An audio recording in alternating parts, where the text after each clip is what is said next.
So what's the big issue that I feel the community hasn't come to grips with, I think is the word even used. And I think the glaring one is conservation. A big part of that, obviously, is water. You do not need to be a scientist to go down to the Hoover Dam, look at the lake, and see what's been happening. Right now, we're dumping 1 million gallons of water a day into the desert as we speak. You can go walking down the street. It is not an uncommon sight to see water running down the gutters. And if you go and follow its source, you're often likely to happen upon a park. When we have these above ground sprinkler irrigation that we're using at these parks, they're wasteful and they're unnecessary in this desert. When we talk about future beautification projects or future landscaping designs, we need to be considering native plant species and desert adapted species so that we can reduce our water consumption, so that we can reduce the costs on that water, and we reduce our maintenance costs. An added benefit of using native plants is, you encourage a balanced ecosystem. You can avoid some of the risks of introducing new pests that can come in with non-native species. When we talk about conservation, we also need to talk about preservation. We need to make sure that city facilities and our infrastructure and our historic and cultural sites are being properly maintained so that we avoid wasteful and unnecessary spending down the road. I think it is very unfortunate the conditions that some of these buildings have been allowed to deteriorate to under the city stewardship. We are going to be spending money on that negligence. So the biggest thing to me is that as we move forward down into the future, we need to have new designs that are sustainable so that as the rest of us move on, the rest of the world moves into the future, Boulder City is ready to do so as well. Thank you.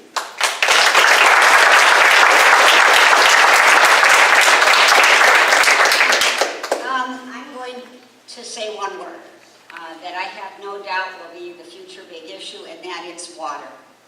The role of water also in the increasing cost of our utilities. And I think it's very difficult to separate the two.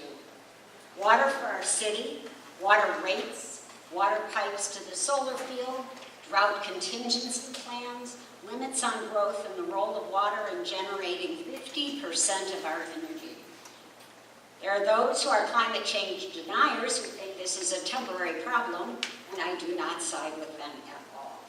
We are in a situation which will continue to get worse, and we have to come to grips with it. When SNWA appears to think that we're doing fine, there are others who predict that their models are not sufficient. The drought contingency plan, signed by 7 states, will have an effect on us even as we dump those 1 million gallons a day of effluent into the desert, which is an expensive problem to deal with.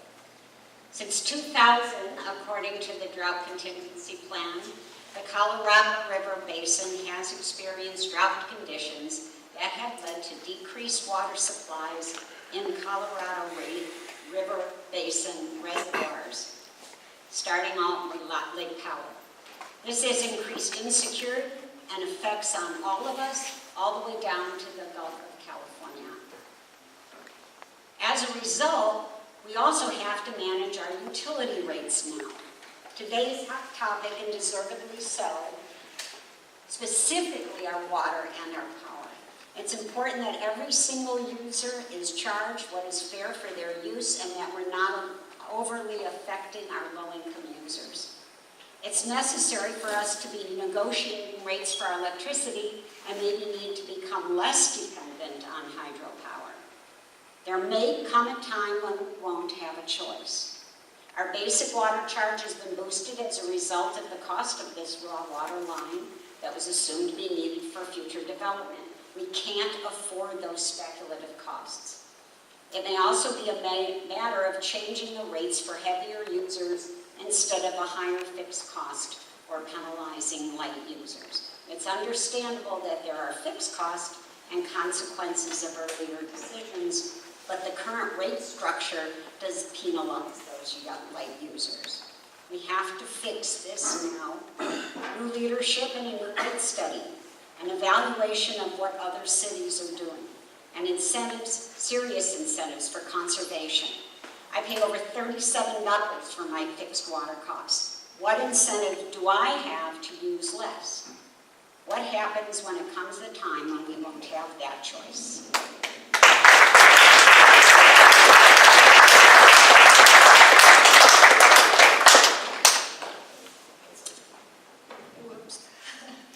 Well, my answer to this question is what I believe is our dependence on solar leases, similar to what Councilman McManus said.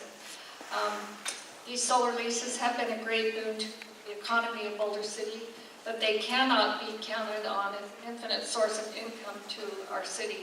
As mentioned, they account for 30% of our general fund right now, and the reason this money went into the general fund from these solar leases is during the recession, these solar leases helped us keep our heads above water. If we hadn't had these solar leases, then the city would have been in dire straits. But it does go into our general, and I think a more appropriate use for solar leases are capital projects, because we can't continue to count on this as an ongoing, never-ending supply of income. Although we certainly are benefiting from it as a city, continue to benefit from it, I don't know how long. We don't want to become dependent on it for our general fund, or in my opinion, for utility rates either. I have a story, a true story, from a friend of mine whose husband who's in finance. He's worked in municipalities all over the country, and he's worked in state governments as well. And they happened to come by my house last summer, and because he was in finance, I talked to him about this issue. And it turned out that he had worked in a small town in Oregon, where they, in their general fund, they were dependent on the logging industry. 7% of their general fund came from logging. What happened to logging in Oregon? Spotted owl. Can you imagine losing 7% of your general fund? And it happened rather quickly. He said because he was the director of finance, he had to help with the restructuring of their government. They went from over 20 departments down to 6 departments. So it could happen.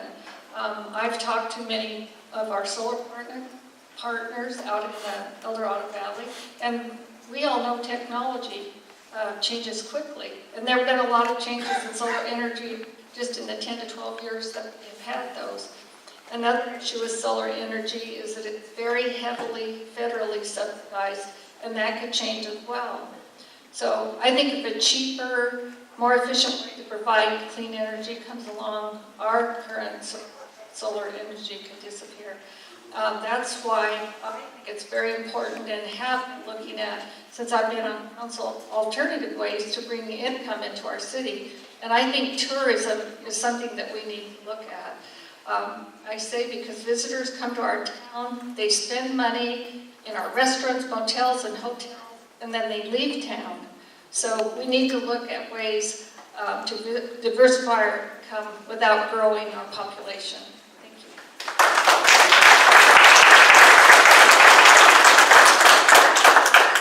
Thank you all. Those were very enlightening. I have no more questions, but I wanted to give you each 5 minutes to speak on any topics of your choice, or to elaborate on something that you said earlier. We'll start with Mr. McManus, work our way down to Rich, and go from Peggy, and work our way to James. Well, again, I want to thank everybody for coming tonight. I think an informed citizenry is what's important to any government. We will start voting here in the next few weeks. And I think it's best when people go to the polls and have a good idea the person they're voting for is going to support what they want or not support what they want. I mentioned earlier tonight that here in Boulder City, we seem to have an agreement among the majority of our citizens of what we want Boulder City to look like. It has looked very much the same now for at least 40 years. And attempts that have been made in the past to change that look are rejected. I know that Mr. Woodbury had put forth a proposal that started out as an advisory question, but then suddenly came back as a binding question to increase the number of allotments that could be given to any individual developer in a year. That was defeated by 72% 2 years ago. The city again brought forth its desire not to grow rapidly. Statements have been made in the past about, well, we need to look at growth, or Boulder City is ready to grow. But each time we hear from the citizens, they say, no, that's really not what we want here. And I mentioned earlier about the unique position that we're in with the money that we get from these solar revenues. To give you an example, there's going to be a project that has already been proposed that would bring in an additional $1.8 million a year. If you figure that most people are probably paying somewhere in the neighborhood of $1,500 to $2,000 a year on average for property taxes, and determine how many homes you would have to make up that 1.8 million, you would start to understand the benefit that those revenues bring to Boulder City, that growth or housing growth or commercial growth of other types would never bring to Boulder City.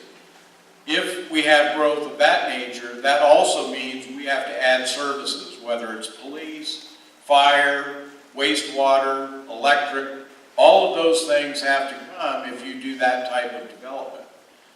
And then there are some folks in town who say, well, you're against all types of growth. That's simply not true. Again, I support the growth that we've had in our solar projects down there. Those continue to grow. We continue to get proposals. Both the state of Nevada and the state of California have recently passed laws that are going to increase the demand for that type of energy. But also we need to look out further into the future and say, if we become too dependent on that money, what will happen? Well, it'll be a lot easier to see those projects go away than it would be to try and get rid of another 1,000 homes if those were to be built here to try and solve problems that we don't have right now.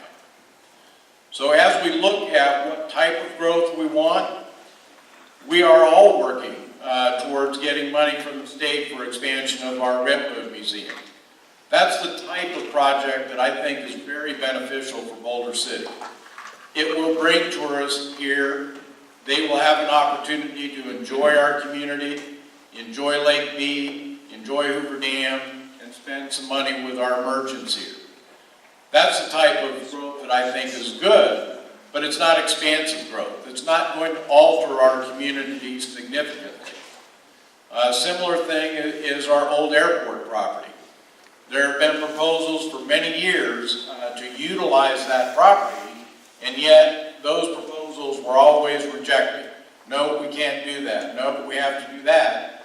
And then last year, a proposal was brought to City Council, well, let's just sell it. I oppose that because I think projects or properties like that are very important to our city's history, and we should be exploiting that history rather than trying to sell it off to a developer to do whatever they would like with the property. There have been statements made, well, we'll put deed restrictions on it, yet when the question came forward, there was no mention of deed restrictions to be put on it. So I think there are many things we can do to promote this community, make it a better place, but we have to be very careful about how we do that and how we look towards our future. It's a great place to live. We all know that. I want to see that continue while we also continue to improve it. Thank you.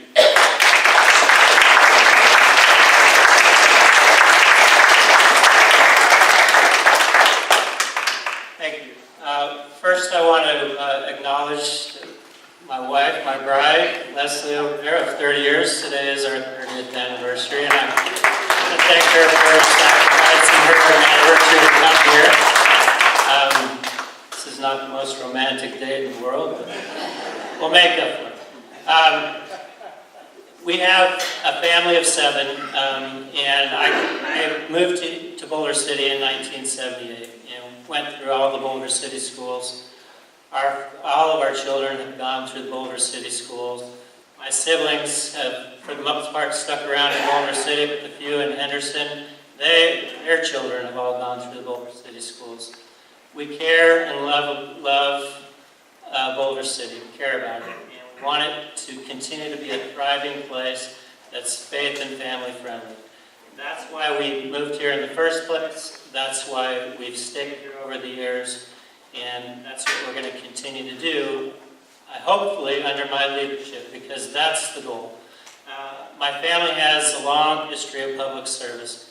I won't get into all the details, but we have over 70 years of public service in Southern Nevada, including my 8 years on as city council and mayor, my sister on the state assembly, Dr. Claire Woodbury, who's a junior high, is named after in Las Vegas for 24 years on the school board. My father, as I mentioned, on the county commission.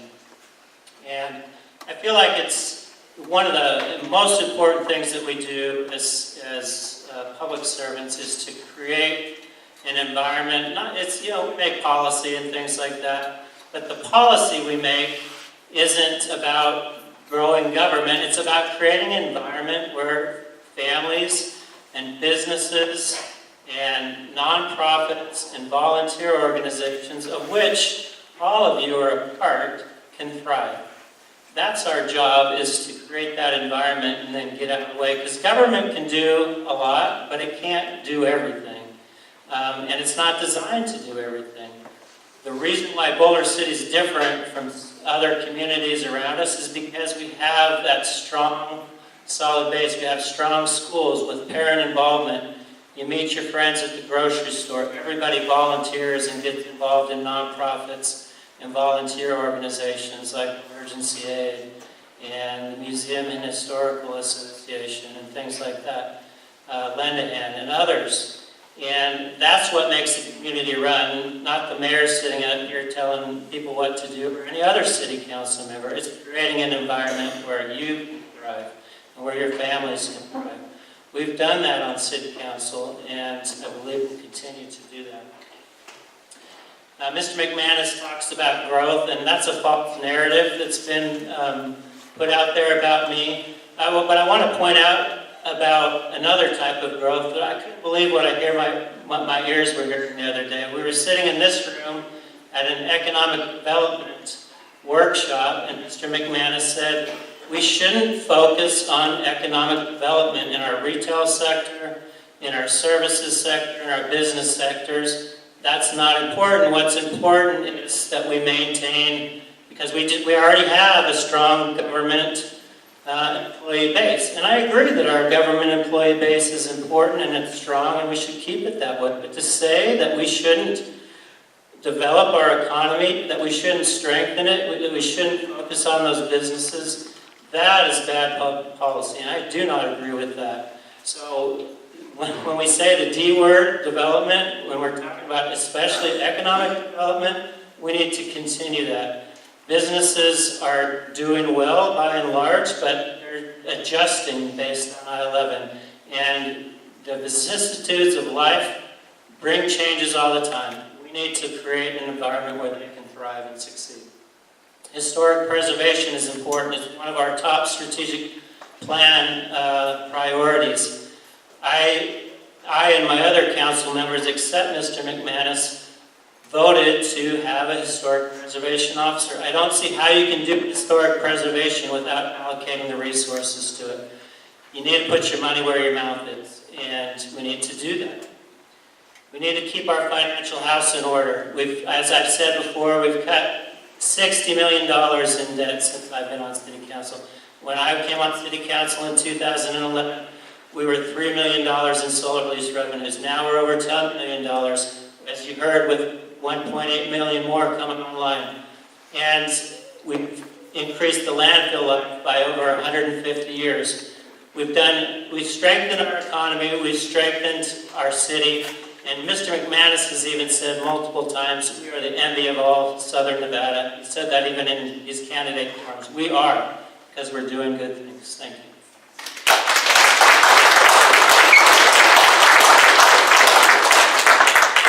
Well, thank you very much for having me tonight, listening to our comments. I just want to commend the mayor for his vision and his leadership over the last 4 years and wish him a happy anniversary as well. It's been a privilege to work with him for the last 4 years. And that's really what I was going to say tonight, just how grateful I am.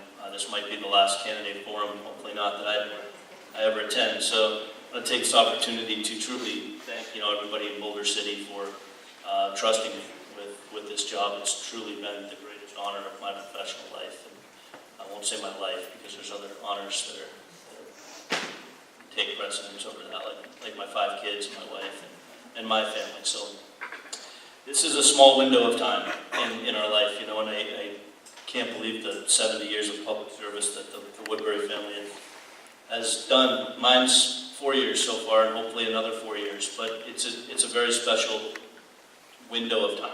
I was telling someone this the other day that, after city council will end at some point after my next term or the term after that. And when it does, I'll look back and think how grateful I was to be able to serve in this capacity. And I believe that it's our obligation to serve in one way or another. It's such a small window of time, 4 years. When you have 5 kids like I do, you realize how fast time goes. And I'm grateful. I'm very grateful for the 4 years that I got to serve here. The other thing that this 4 years did for me was give me experience. And, a lot of incumbents run on experience. Well, I'm here to tell you it matters. Experience matters. I've learned a lot. I knew very little 4 years ago when I first got on that council about what it meant to do this stuff. I had to learn. And I learned. I haven't missed a meeting. I haven't missed a page of a packet. I know my way around. I know who's who. And I think when you're looking at who you're going to vote for, think about that. Think about how much experience matters. Because it really does. This is not an easy job. There's a lot to know, and a lot of knowledge that it goes a long way. And experience matters. Remember when I first got on council, hanging out with Cam Walker and other people that have already been on council for many, many years, Duncan McCoy. And, just getting around those guys and understanding how much more they knew about it than I did. I was truly the freshman in the room, but I'm not anymore. Maybe a sophomore, a junior. And I'm looking forward to taking that experience and doing something with it over the next 4 years. I believe that I can. I believe that if you elect me for the next 4 years that I'll do that. This is an important election. I want to talk about change. I hear people say, if you want change, vote out the incumbents. I've heard. Well, do we want change? I'm not running on a platform of change. We've paid off debt. We're very financially stable. I look around clean, green Boulder City and see happy people and safe people. Our schools are the populations are actually going back up. Things are good. Things are good in Boulder City. Don't let people tell you that they're not. Don't let people tell you that there's something wrong, that scare you into this or that. I wouldn't buy into that if I was you, and I certainly don't buy into it. I look around and I see good things. And I see good things that we've done as a council. And good things that we can continue to do. We have a strategic plan that's amazing. I don't know how many people participated in that, but we have a wonderful strategic plan going from 2020 to 2025 that truly focuses on what's important in Boulder City. So it's an important election, and I need you to vote. I need you to go out and vote. And I need you to do more than just vote. I need you to get your friends to vote. We need people to come out and vote. The people that say to me, Rich, we trust you, we know what you're doing, you know what you're doing, just go do a good job. They're busy with their families and their schools and their lives, and they might not make it out to vote. I need those people to vote. If we're going to win this election, that's what it's going to take. This is an election that will come down, I believe, to a couple hundred votes. My father, I'll tell you a funny story about my dad. So I got 999 votes in the primary. And I went over to my dad's house that night and said, I hope you don't mind that I didn't vote today, I forgot. Dad, I got 999 votes. Now that's, one more would have got me 1,000, but it's going to be a close election. So I need you to vote, but I need you to go out and get your friends to vote. I need you to come to my office, down on Main Street, pick up 5 signs, not 1 sign, and take them to people that you know. And walk into their house and say, look, we need you to vote. You don't usually vote, but I need you to vote. That's how I'll win this election, is if we get everybody out there to let their voice be heard. It's the one time a year we need you to do that. And I would please ask you to do that for me. Thank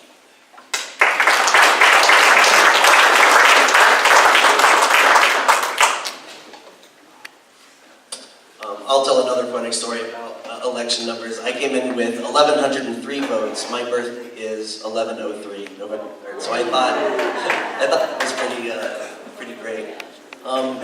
I want to use these last minutes here to address the utilities issue because it is the one thing that I hear most from people when I go out and I talk to people in our community. It is the one issue that affects everybody here.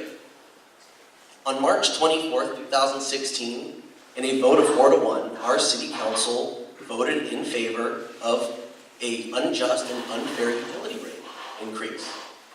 You know, that is a matter of fact. They were informed then at that council meeting that that rate increase would be fair.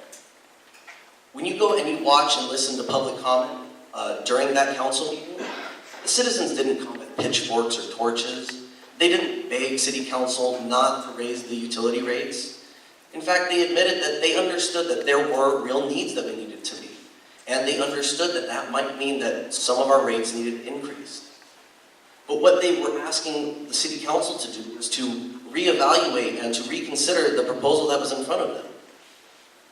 Because what they passed was just that. It was unfair. And it was going to negatively affect and impact our low and fixed income residents. And it has.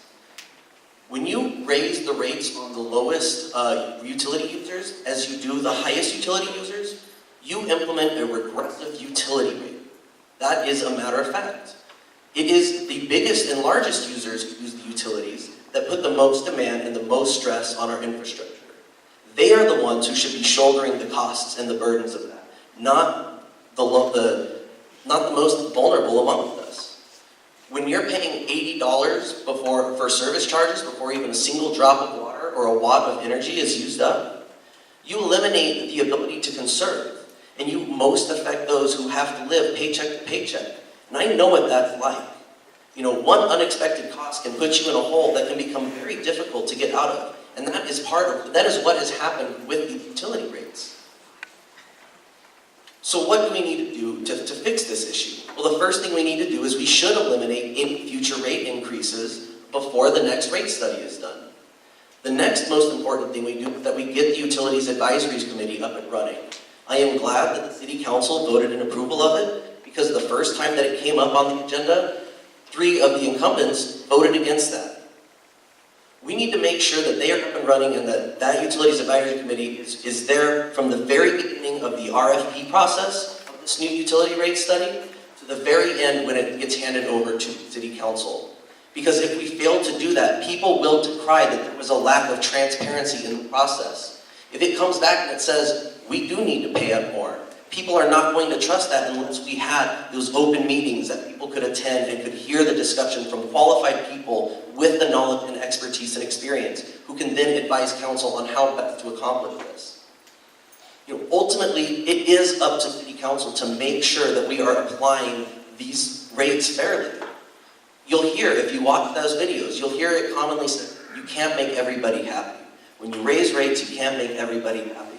And of course that's true. Because it's not the job of City Council to make everyone happy. It is their job to make sure that they are just and that they are being fair. And putting the costs of our utility needs on those of us with the least amount of income, those of us who are just trying to make it, that is not appropriate. And that is something that I want to see changed at City Council. And I believe that voting for me, you can get that done.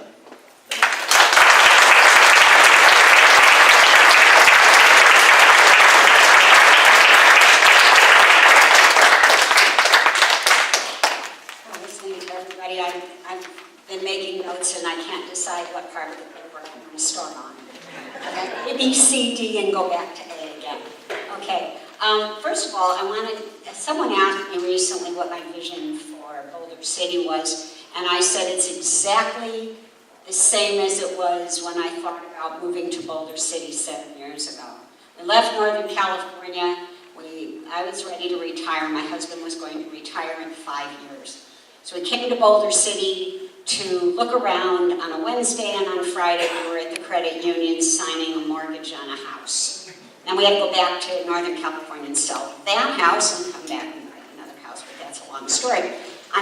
But what we saw was a quaint town with a strong controlled growth ordinance, with the slogan, Clean Green Boulder City. We met really nice people, a beautiful downtown area with historic buildings, and the house we came back to live in was across from this really cool hospital called Wellspring, and all was going to be well. And then things started to happen. I learned a lot about this town, and I saw things that didn't agree with that vision. And I thought, well, I can spend the rest of my life bemoaning those things, or I can try to do something about it. And that's why I stepped into this foray. I am also the treasurer and grant coordinator for Emergency Aid, and I've been involved with them for 3 years, four years.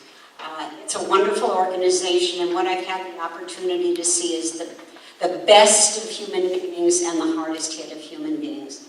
Our donors, our volunteers, fantastic. And by the way, this is a pitch for more volunteers at Emergency Aid.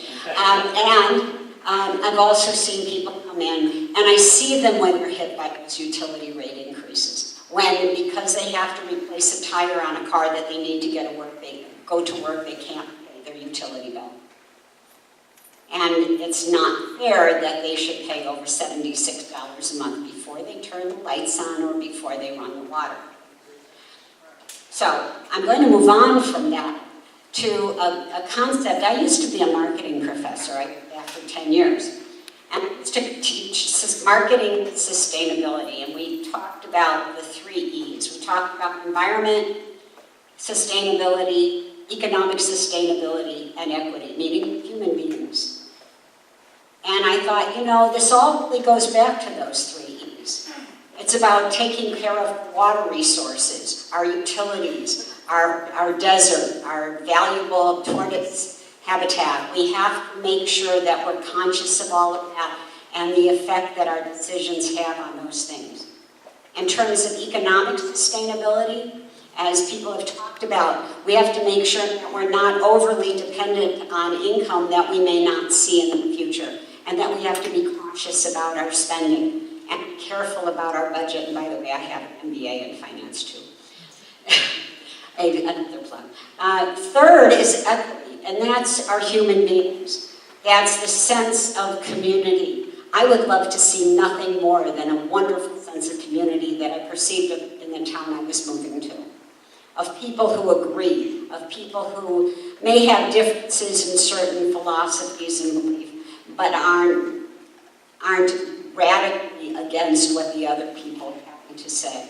Also, fairness to those in our community who aren't as fortunate as some others, and how our decisions on council will affect those people. Are we making it so people go from preventing homelessness, which is our mission, Emergency Aid, homelessness prevention, to becoming homeless? And there is a large group. Believe it or not, 11% of the population, Boulder City, lives at or below poverty level. I was shocked.